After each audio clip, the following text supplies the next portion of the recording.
саламаттан саламатсыздар, сіздер қазақ қазақ достар, видео шықпаған көп болды, сондықтан бір аптадан кейін 5-6 видео шығады. Сосын айтып қояйын, каналдың аты өзгерген жатыр. Сосын біз деген енді арасында бір влогтар түсіріп тұрамыз.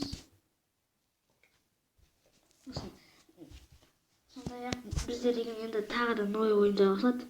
Мысалға Free Fire, Brawl Stars, соларды баяғыдан бері ойнап жүрміз, бірақ әлі түсірмеймін, короче.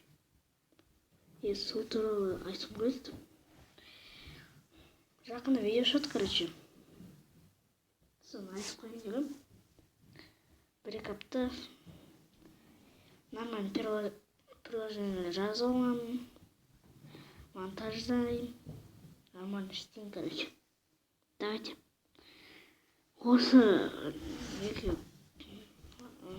комментарий жазып кетіңдер, оларында қандай ойындарын түсіруге болады, және тағы да бір приложениелерді жазып кетіңдер. Давайте. Чао.